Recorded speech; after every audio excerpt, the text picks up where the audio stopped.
quarterback situation heading into Saturday? Well, today, I gave all three of them reps today. Zach Mahoney took most of the reps, and then Austin probably took the second most, split with AJ. He's coming back, and he's getting a little bit better every day he's out there, and he threw the ball pretty well today. And he has been for the last week, about week, 10 days. So, I just keep telling him we're going to try to keep the plan small. Y'all got to know it. And but right now, Zach's the guy, that's shown the most, and he's most consistent with the things we're doing, and we feel confident that he can execute all the parts of our facets of our offense. A short amount of time to get used to playing against. Yeah. Talk about that and what he's going through this week. We've talked about it. It's almost harder. It's almost easier when you don't know you're going to play. You just show up, and all of a sudden you're like, hey, go in, buddy. And he runs in there. So, and he was great. I tried to ease him in. I did not want him to just go in and take over. He hadn't any reps, so I put Austin in first and tried to ease him in. Didn't throw with him until it was like the third drive.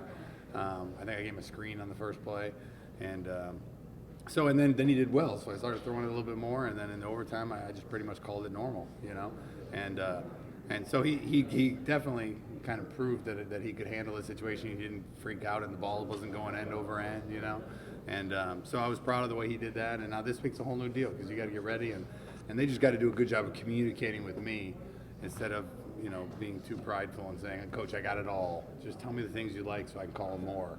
And we're continuing to work through that now. Mahoney and Wilson were both taking snaps in the second half, but then going with Mahoney to start overtime.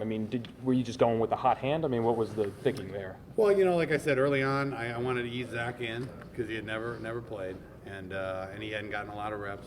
Between all the other guys, he was kind of in camp at least the low man on the totem pole. So I really, at that point, I knew Mahoney could run our offense, all facets of it. Whereas Austin is really strong in some, and in the other ones he can't run, that he struggles with. So I knew if Zach was playing well, that he'd be the guy that I could just call it. I could call any play on the playbook and know that he can execute it. So I was hoping if that situation arises and he played well, that I'd go with him in overtime, and it did. The last drive, he missed one read but made a good throw. He should have gone inside and we would have had the first. Ben came about an inch short, but it was a good read, good throw. And at that point, I knew he was just out there having a good time playing. And I got him on the phone a couple times to listen to his tone of his voice, and I kept talking to the coaches, how's he doing? They're like, he's great. He's just normal Zach. So that was good to see, and he was good today. So he really has come on in the last 2 weeks. I get to watch him mostly on scout team, and he had a scout team week last week that was unbelievable. He really made some unbelievable throws on the scout team, and I told him going into the game, you're not the 3, you're the 2.1, so be ready. And he was, and he did a good job. It was just a few weeks ago that he was the number 4, maybe the number 5 on the depth chart, and now he's just like that. A couple guys go down, next man up, next man up. Yep. Next man up, next man up. Next man, there's a lot of that. We actually had a meeting. I brought him in.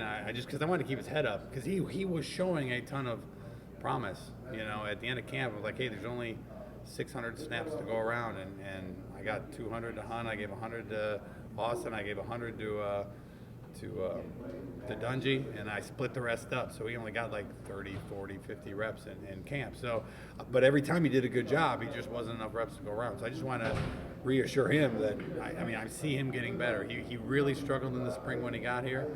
I needed to change his throwing motion a little bit because he just wasn't using his body kinetically, correctly.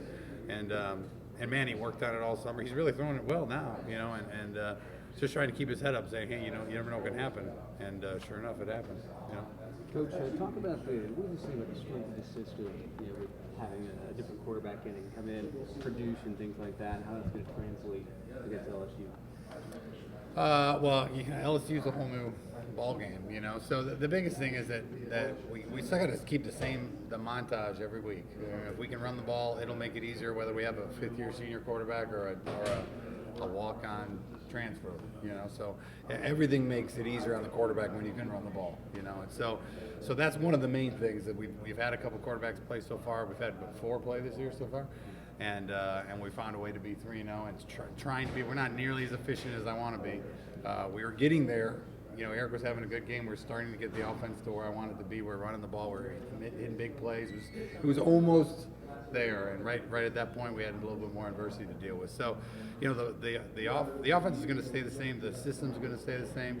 We got to control the line of scrimmage. We got to make it easy, because any quarterback, no matter what, if you're in 3rd and 15s all day, you're going to have a long day, you know. So as long as I just keep preaching that same stuff, and we can keep our quarterbacks in manageable situations, then I'm not asking them to do too much.